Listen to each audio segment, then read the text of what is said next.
പ്രേക്ഷകർക്ക് എൻ്റെ പ്രണാമം. കഴിഞ്ഞ കുറേ കാലങ്ങളായിട്ട് ഞാൻ രാവിലെ പല പല ടി വി ചാനലുകളിലൂടെയും വരുന്ന സുവിശേഷം ശ്രദ്ധിക്കാറുണ്ട്.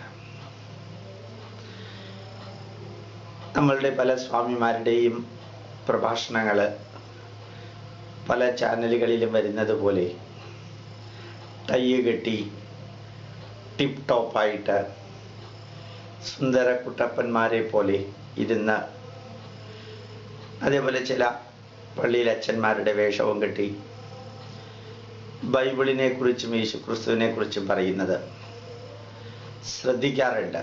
സുവിശേഷത്തിലൂടെ ആയിരക്കണക്കിന് ആൾക്കാർ കൈ ഉയർത്തി അത് ശ്രദ്ധിച്ച് ഹരം പിടിച്ചിരിക്കുന്നതും കാണാറുണ്ട്. ചിലർ കരയുന്നതും കാണാറുണ്ട്. അതെല്ലാം കണ്ടപ്പോൾ എനിക്കൊരു തോന്നൽ,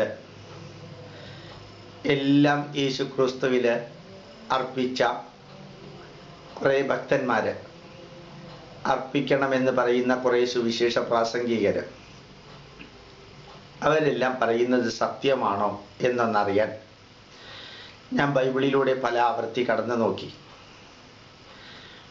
ബൈബിളിലൂടെ കടന്നുപോയി വളരെയധികം ശ്രദ്ധയോടുകൂടി വായിച്ചു. ആരാധ്യനായ ഡോക്ടർ ജോസഫ് പുലിക്കുന്നേൽ എഴുതിയ ബൈബിള് പല ആവർത്തി വായിച്ചു, പ്രത്യേകിച്ച് യേശുക്രിസ്തുവിനെ കുറിച്ച്. എനിക്ക് അത്ഭുതം തോന്നിയത്, യേശുക്രിസ്തു ഒരു ചരിത്ര പുരുഷനാണെന്നാണ് പറയുന്നത്. ലോകത്തിലെ എല്ലാ മതങ്ങളിലും രണ്ട് തരത്തിലുള്ള ആരാധനാ സങ്കല്പമാണുള്ളത്. ഒന്ന് സാങ്കല്പികം, രണ്ട് ചരിത്രപരമായിട്ടുള്ളത്. ഇസ്ലാം മതത്തിൽ മുഹമ്മദ് നബി എന്ന് പറയുന്നത് ചരിത്ര പുരുഷനാണ്, ഹിസ്റ്റോറിക്കൽ ഫിഗറാണ്, ജീവിച്ചിരുന്ന ആളാണ്. അല്ലാഹു എന്ന് പറയുന്നത് സാങ്കല്പികമാണ്, കൺസെപ്റ്റുകളാണ്. ബൈബിളിൽ യേശുക്രിസ്തു സാങ്കല്പിക പുരുഷനല്ല, ചരിത്ര പുരുഷനാവേണ്ടതാണ്.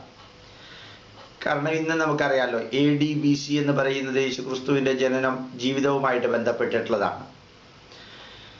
അതേസമയത്ത് യഹോവ എന്നുള്ളത് സാങ്കല്പികമാണ്. ഹിന്ദു ധർമ്മത്തിലും അയ്യപ്പൻ എന്ന് പറയുന്നത് ചരിത്ര പുരുഷനാണ്. ശാസ്താവ് എന്ന് പറയുന്നത് വൈദിക സാങ്കല്പിക ദേവതയാണ്. ബ്രഹ്മ വിഷ്ണു മഹേശ്വരന്മാരെ കുറിച്ച് ഭാരതത്തിൽ പറയാറുണ്ട് ത്രിമൂർത്തി സങ്കല്പം എന്ന്.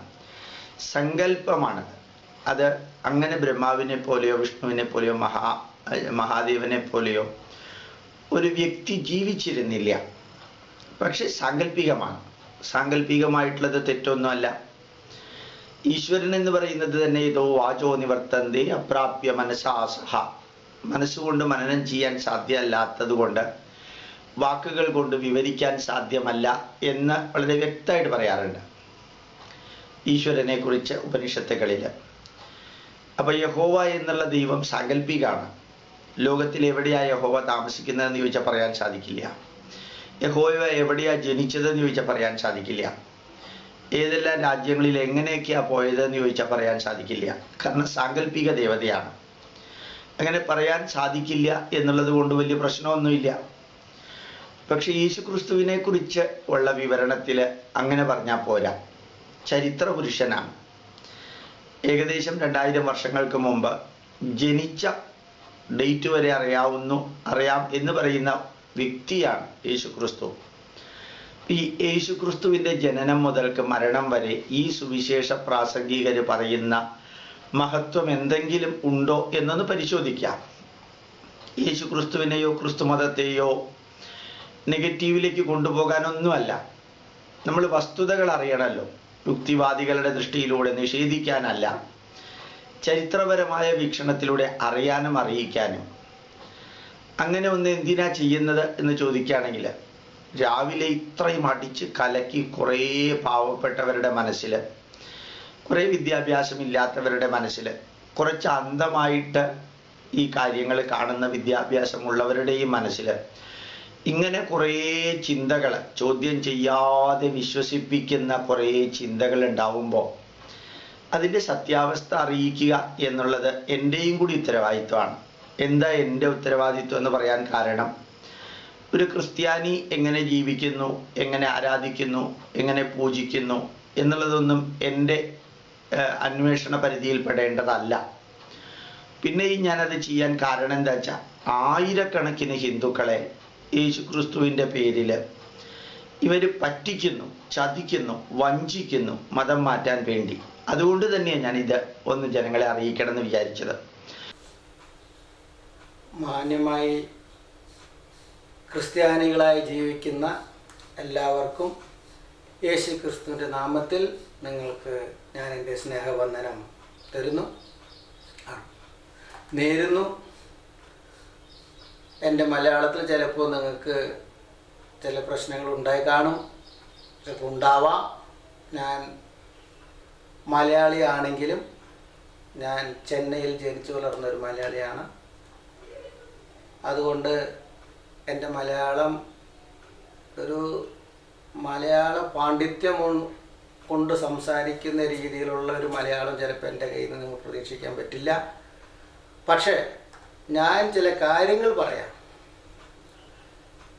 നിങ്ങൾ കേട്ടു, ആ ഗോപാലകൃഷ്ണൻ എന്ന് പറയുന്ന പുള്ളി പറയുന്നുണ്ട്, പുള്ളി ഒത്തിരി പാടുപെടുന്നുണ്ട് സത്യം എന്താണെന്ന് മനസ്സിലാക്കുവാനും ഭാരതീയർക്ക് സത്യം മനസ്സിലാക്കിക്കാനും. അതാണ് പുള്ളിയുടെ ബദ്ധപ്പാട്. പുള്ളി ആരേനെയും ഹേർട്ട് ചെയ്യാനല്ല, ക്രിസ്ത്യാനികളെ ഹേർട്ട് ചെയ്യാനല്ല, ഹിന്ദുക്കളെ പ്രോത്സാഹിപ്പിക്കാനുമല്ല. പുള്ളിയുടെ മനസ്സിൽ ആഴമായിട്ടുള്ള ചിന്ത ക്രിസ്ത്യാനികളും പറ്റിക്കപ്പെടരുത്, ഹിന്ദുക്കളും പറ്റിക്കപ്പെടരുത്. പക്ഷേ ഹിന്ദുക്കളെ പറ്റിക്കുന്നില്ല. ക്രിസ്ത്യാനികളാണ് പുള്ളി പറയുന്നത് പോലെ അതിരാവിലെ ടൈയും കെട്ടി നല്ല ടിപ്പ് ടോപ്പിൽ വന്ന് അച്ഛന്മാരുടെ വേഷം എന്ന പുള്ളിക്ക് അതിനെക്കുറിച്ച് പറയാൻ പറ്റുന്നുള്ളൂ. അച്ഛന്മാരെ എന്ന് പറയാനായിട്ടുള്ള ആ വിഷമം കൊണ്ടാണ് പുള്ളി പറയുന്നത്. ഞാൻ മനസ്സിലാക്കുന്നത് അച്ഛന്മാരുടെ വേഷം കെട്ടി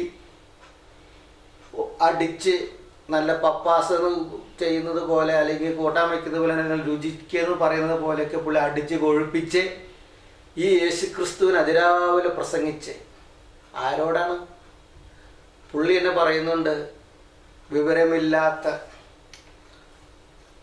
പാണ്ഡിത്യമില്ലാത്ത, പഠിപ്പില്ലാത്ത ഹിന്ദു സഹോദരന്മാരോടാണ് ഇത് പറയണതെന്ന്.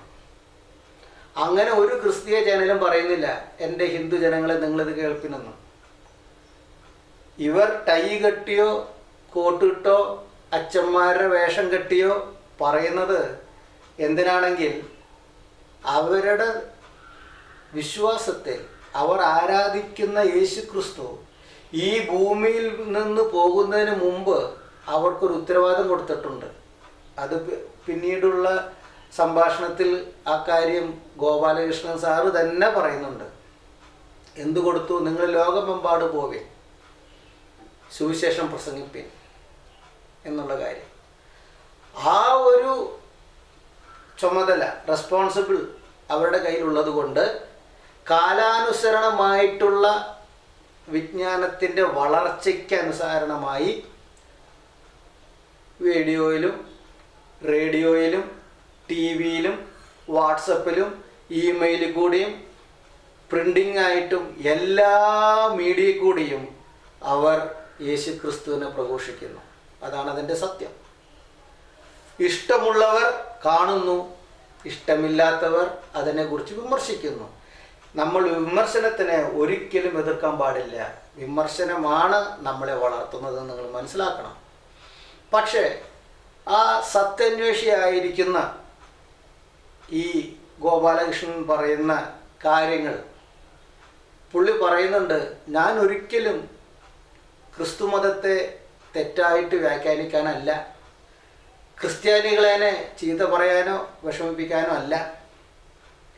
പക്ഷേ സത്യം നമ്മൾ അറിഞ്ഞിരിക്കണമല്ലോ. ഞാനും പറയുന്നത്, ഞാനും ഗോപാലകൃഷ്ണൻ്റെ ഒപ്പം തന്നെയാണ്.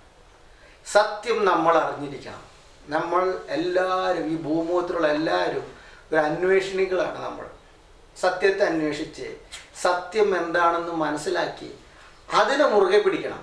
അതാണ് വേണ്ടത്. അല്ലാണ്ട് ഹിന്ദുക്കളായാലും ശരി, മുസ്ലിം ആയാലും ശരി, ക്രൈസ്തരായാലും ശരി, ഏത് മതത്തിലുള്ളവരായാലും ശരി, സത്യമാണ് എന്ന് മനസ്സിലാക്കിയാൽ അക്കാര്യം നമ്മൾ പിടിക്കുക തന്നെ വേണം. അതാണ് എൻ്റെയും അഭ്യർത്ഥന. സത്യത്തിൻ്റെ മുന്നിൽ ഹിന്ദു എന്നോ മുസ്ലിം എന്നോ ക്രിസ്ത്യാനി എന്നോ ഇല്ല. മനുഷ്യൻ എന്നൊരൊറ്റ കാര്യമുള്ളൂ. ആ രീതിയിൽ നമ്മൾ നോക്കുകയാണെങ്കിൽ ഗോപാലകൃഷ്ണൻ പറഞ്ഞു, ആരാധനായ ജോസഫ് പുലിക്കുന്നേൽ എന്ന് പറഞ്ഞു. ഈ ആരാധനായ ജോസഫ് പുലിക്കുന്നേൽ ആരാണ് ഈ വ്യക്തി? ആരെങ്കിലും ആവട്ടെ, എനിക്ക് പുലിക്കുന്നേൽ ആരാണെന്ന് എനിക്കറിയില്ല. പക്ഷേ ഇവിടെ ഞാൻ മനസ്സിലാക്കിയത്, ഈ ഗോപാലകൃഷ്ണൻ യഥാർത്ഥത്തിൽ ബൈബിൾ എന്ന് പറഞ്ഞ ക്രിസ്ത്യാനികൾ വായിക്കുന്ന പുസ്തകം ഈ ഗോപാലകൃഷ്ണൻ വായിച്ചിട്ടില്ല. കാരണം ഗോപാലകൃഷ്ണൻ പറയുന്ന പല കാര്യവും ജോസഫ് പുലിക്കുന്നേൽ ബൈബിളിനെ കുറിച്ചോ അല്ലെങ്കിൽ പുള്ളി ഒരു ബൈബിൾ പ്രിന്റ് ചെയ്തിട്ടുണ്ടോ എന്ന് എനിക്കറിയില്ല. അതിലുള്ള കാര്യങ്ങളാണ് പുള്ളി പറയുന്നത്. അപ്പോൾ ആരാധനായ എന്ന് പറയണത് ഈ ആരാധനയ്ക്ക് യോഗ്യൻ ദൈവമാണ്. അതാണ് ക്രിസ്ത്യാനികളുടെ വിശ്വാസം. അപ്പോൾ പുള്ളി ചിലപ്പോൾ പുള്ളിനെ ആരാധിക്കുന്നത് കാണും. അത് നമുക്ക് തെറ്റെന്ന് പറയാൻ പറ്റില്ല. അത് അവരവരുടെ ഇഷ്ടമാണ് ആരേനെ വിശ്വസിക്കണം, ആരേനെ ആരാധിക്കണമെന്ന്. അതിൽ ജോസഫ് പുലിക്കുന്നേൽ പല കാര്യം പറയുന്നുണ്ട് എന്ന് പുള്ളി പറയുന്നുണ്ട്.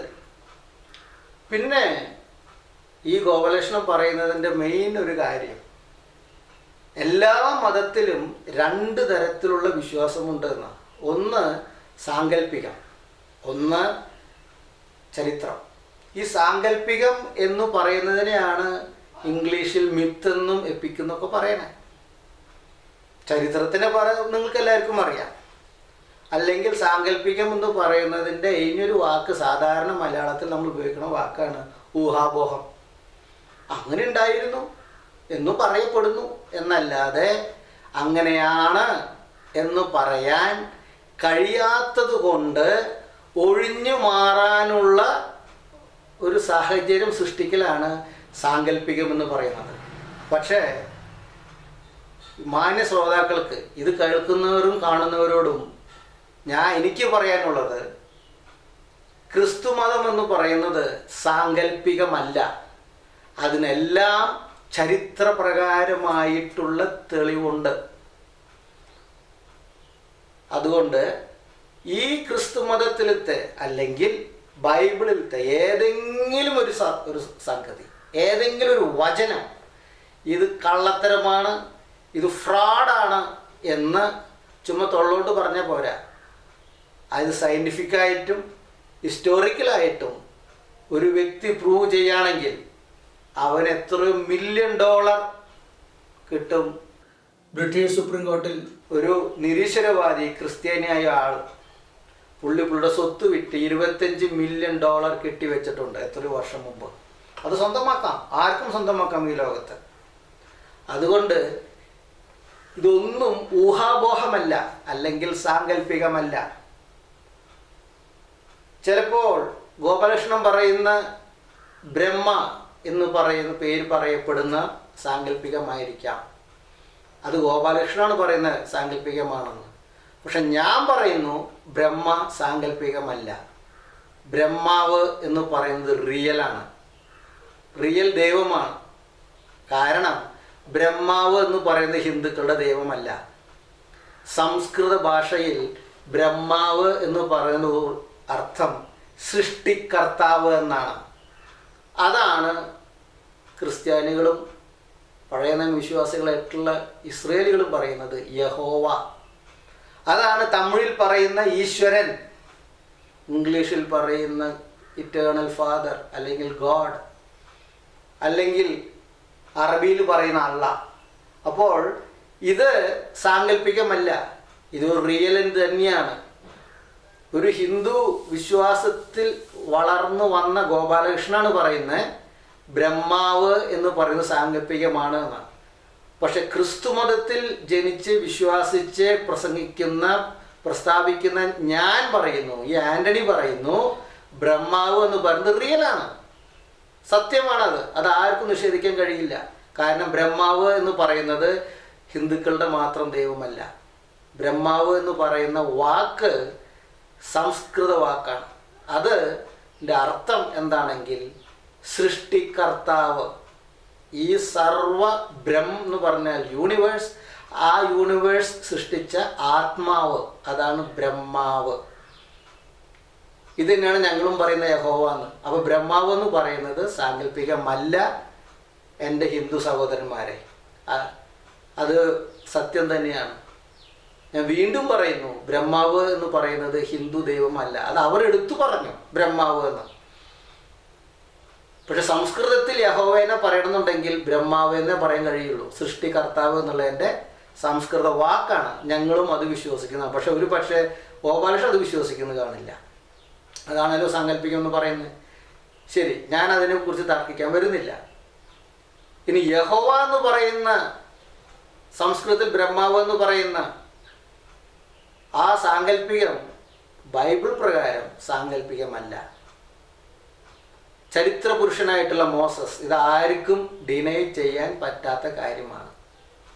ചരിത്ര പുരുഷനായിട്ടുള്ള മോസസ് ഇസ്രയേൽ ജനങ്ങളെ ഈജിപ്തിൽ നിന്നും നടത്തി സമുദ്രം കീറി മുറിച്ച പോലെ ദൈവം അതിശയം പ്രവർത്തിച്ച് ഇന്ന് ഇസ്രയേൽ ജനങ്ങൾ താമസിക്കുന്ന ഈജിപ്ഷ്യൻ കാലത്ത്, ഇസ്രയേൽ അടിമകളായിരിക്കുന്ന കാലത്ത് പറഞ്ഞിരുന്ന കാനാൻ എന്ന പ്രവിശ്യയിൽ വഴി നടത്തിക്കൊണ്ടുപോയ ഒരു ദീർഘദർശിയാണ് മോസസ്. മലയാളത്തിൽ മോശ എന്ന് പറയും. ആ മോശയോട് ഈ ബ്രഹ്മാവ് അല്ലെങ്കിൽ യഹോവയായുള്ള ദൈവം മുഖമായി സംസാരിച്ചുവെന്നും ഒരു സ്ഥലത്ത് വെച്ച്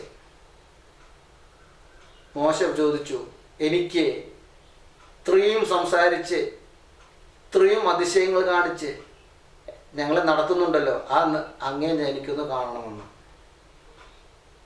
അപ്പോൾ ആ യഹോവ പറഞ്ഞു, എൻ്റെ മുഖത്തെ നീ കാണാൻ കഴിയില്ല.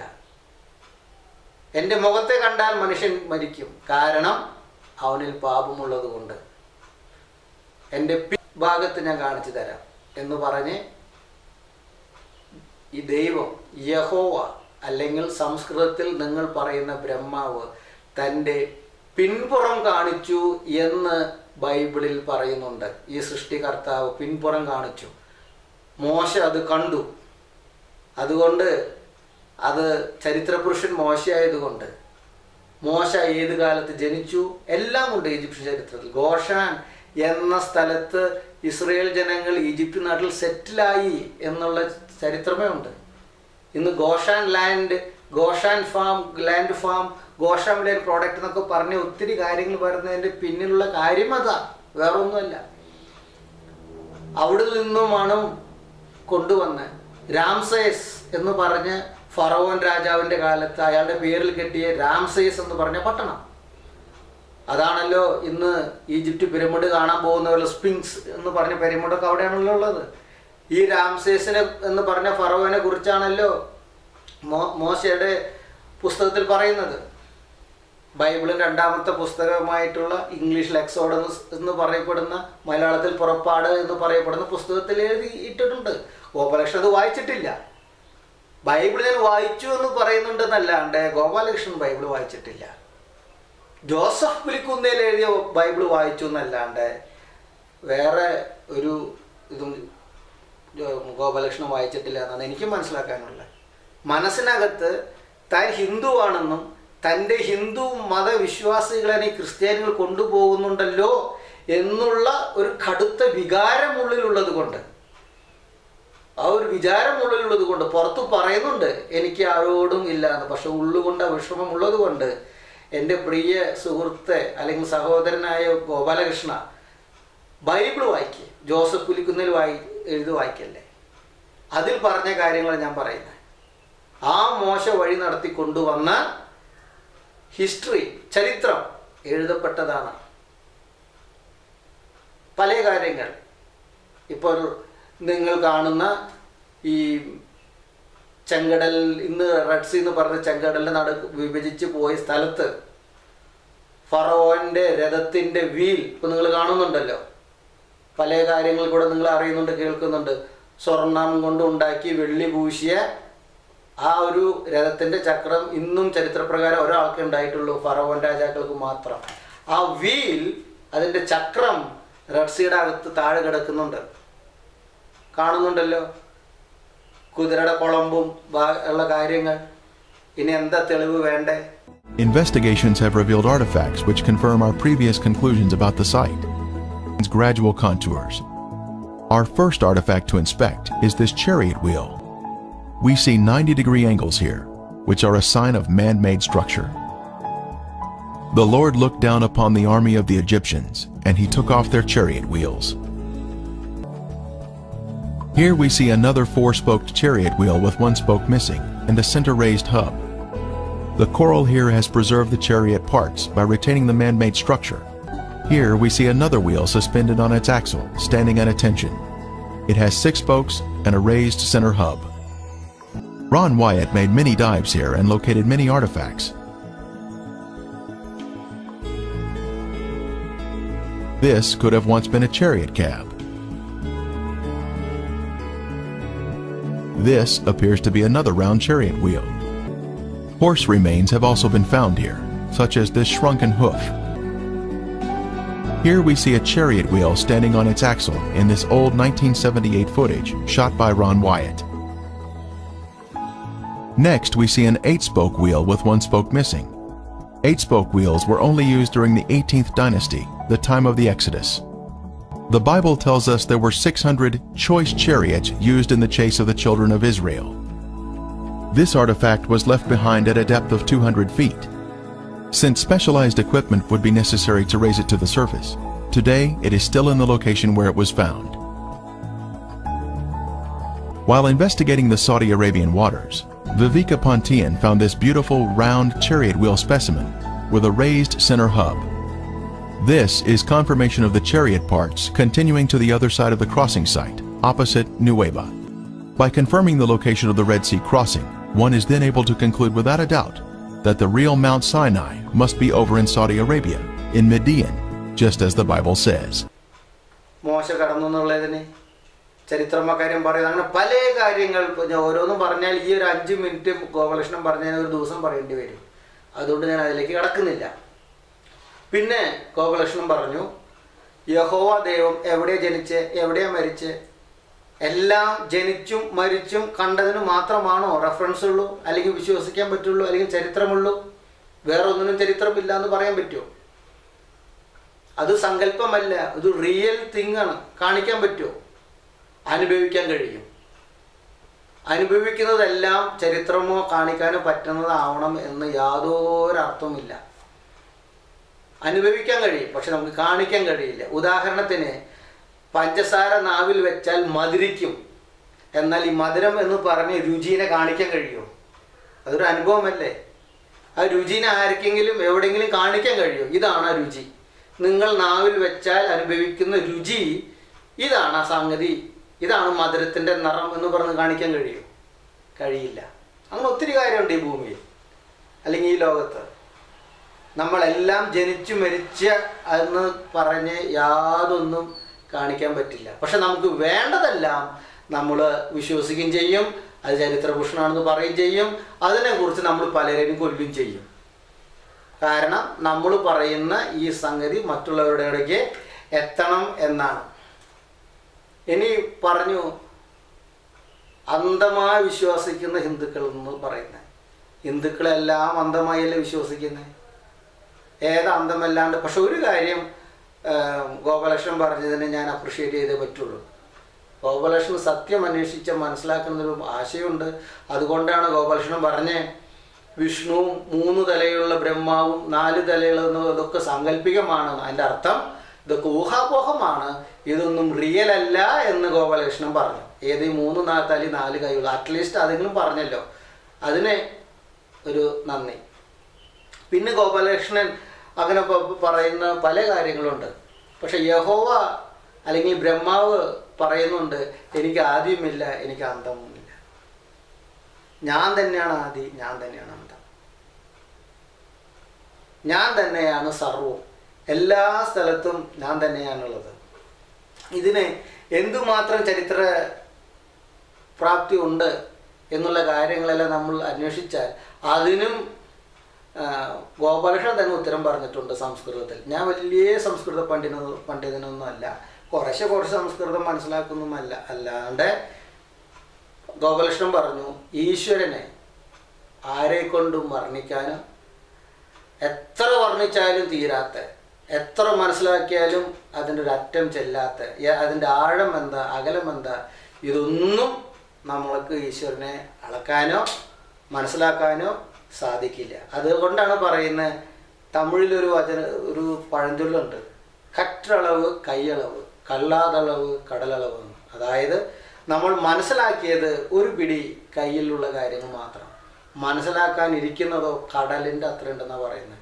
എന്ന പോലെ ഈ ബ്രഹ്മാവിനെ കുറിച്ച്, യഹോവയെ കുറിച്ച്, ഈശ്വരനെ കുറിച്ച്, അള്ളാഹ് എന്ന് പറയുന്ന ആ ഒരു ശക്തിയെ കുറിച്ച് നമ്മൾ മനസ്സിലാക്കിയത് ഒരു കൈപ്പിടി പോലും എന്ന് പറയാൻ കഴിയില്ല. ആ കിട്ടിയതിൽ നമ്മൾ ദൈവത്തിന് നന്ദി പറയുന്നു, അത്രയേ ഉള്ളൂ.